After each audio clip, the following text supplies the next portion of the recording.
মেঘা আর দেবলীনাকে হাতে নাতে ধরে ফেলল ইন্দ্রাণী। জেল থেকে বেরিয়েই কি নতুন কোনো ষড়যন্ত্র করছে দেবলীনা? আর কেনই বা ঈশান নিজের পরিবারের সাথে বিশ্বাসঘাতকতা করে ফর্মুলা চুরি করছে? আজকের পর্বে ঘটতে চলেছে অবিশ্বাস্য সব কাণ্ড।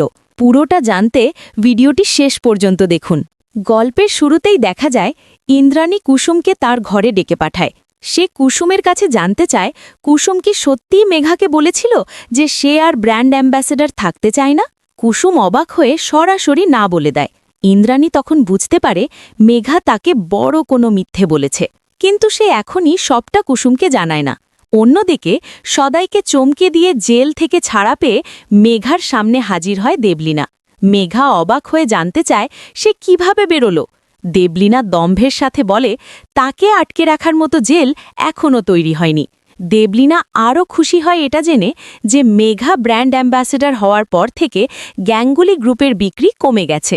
তাদের দুজনের এই গোপন বৈঠক কি ইন্দ্রাণী দেখে ফেলেছে? গল্পে বড় মোড় আসে যখন ঈশিকা ফোন করে ঈশানকে ব্ল্যাকমেইল করে।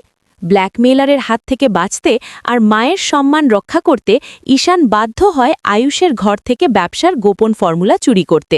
ল্যাপটপ থেকে পেনড্রাইভে ফর্মুলা ট্রান্সফার করার সময় ঈশানের চোখে মুখে ধরা পড়ে চরম অপরাধবোধ। কিন্তু তার কি আর কোনো উপায় ছিল? শেষ দৃশ্যে ইন্দ্রাণী মেঘাকে ডেকে সরাসরি জেরা করে। কুসুমের বলা মিথ্যে নিয়ে মেঘা যখন আমতা আমতা করতে থাকে, ইন্দ্রাণী তাকে কাল পর্যন্ত সময় দেয় সব মনে করার জন্য। মেঘা কি ধরা পড়ে যাবে নাকি নতুন কোনো চাল চালবে সে? বন্ধুরা, আজকের এপিসোড আপনাদের কেমন লাগলো? মেঘা কি এবার বাড়ি থেকে বের হয়ে যাবে?